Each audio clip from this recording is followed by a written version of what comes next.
Drills that we can do, all right? The rag balls. I think they use them at, yeah, second grade. You know, it's just a softball, soft baseball. I keep these in my bag. This is what we do our catcher's drills with. I'll get to about 50, 55, 60 feet at our level, 45, I think, at your level. Go ahead and throw balls to them. And what we want to try to do is we want to try to give them the confidence, all right? We want to try to land that ball, I mean, right about here. You might have to move home plate because obviously, you know, you can see the edges. If you hit the edge, balls are going to carry them all over. What we want to do is throw a short hop that lands right about there, hits them in the chest, and the balls stay in the area. If you notice, I have a little half circle drawn, you know, kind of around in front of the catcher here. The goal that we do in varsity, we try to keep the catches. We have contests to see how many of the catchers can keep the balls within this area. And the reason we do that, obviously, if the ball's in this area, they can hop out, potentially still throw the guy out trying to go to second, or the guy trying to go to third. What we don't want, go ahead and get in your position. Go ahead, get down, and show them what we don't want. What we don't want is chest to be high, okay? And that's going to be very common. You probably get them to go down, and they're going to want to do this. Notice how he moves his head? Again, we're exposing that neck area, chin area, okay? Want to keep that turned and down. And the biggest thing is try to get that back bent just a little bit. And the more drills that you do with this, the more comfortable, the more confident they're going to get. I rarely use a real baseball to do this drill. I almost hate it because you take one ball off the forearm or you get hit one ball and all of a sudden you're going to remember the one that stung a little bit as compared to the 50 that didn't. And what we're trying to develop here is just muscle memory. We're trying to get them to be mechanically sound. And by using the rag balls, tennis balls, all right, whatever you guys got is going to really enhance the kids on there.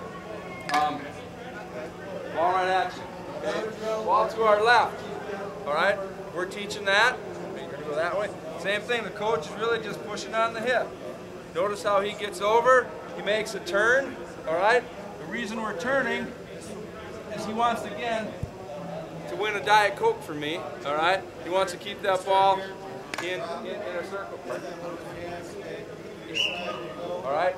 He hits him in the chest, it's going to carry him off this way, it's going to keep everything in front. If he were to be, go ahead and get squared up to the pitcher. If he goes straight across, and don't turn.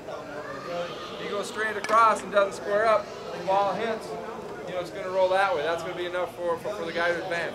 So again, you want to have those catches get that little turn. Everything's going to get sent back to home, all right? Same thing going to the right, all right? Coach standing here to get him going. You push, all right? He blocks, 5-hole, good turn, good shoulder positioning. Keep everything in front.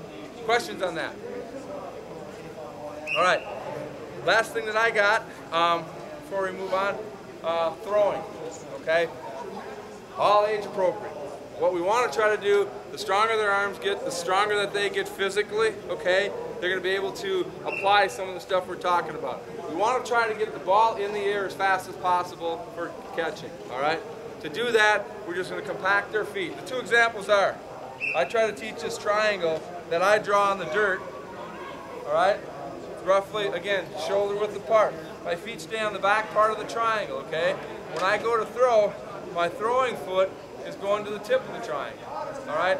As the kids are younger, this triangle, it could be pretty big, and probably will be pretty big, okay? So they might be here, and it might be, you know, a big step in a throw because they need to use their legs and body to get the ball down the second. As they get older, stronger, all right, that triangle should start shrinking. So we're catch, plant, and throw. Feet's going to point, foot's going to point straight to second. And the theory on that, when you guys go see Mr. Benson pitching, right, pitchers are throwing very hard from this position, right? They're in a good balanced position. They're not flying out, okay? They're in a balanced position. They plant the foot, everything comes through.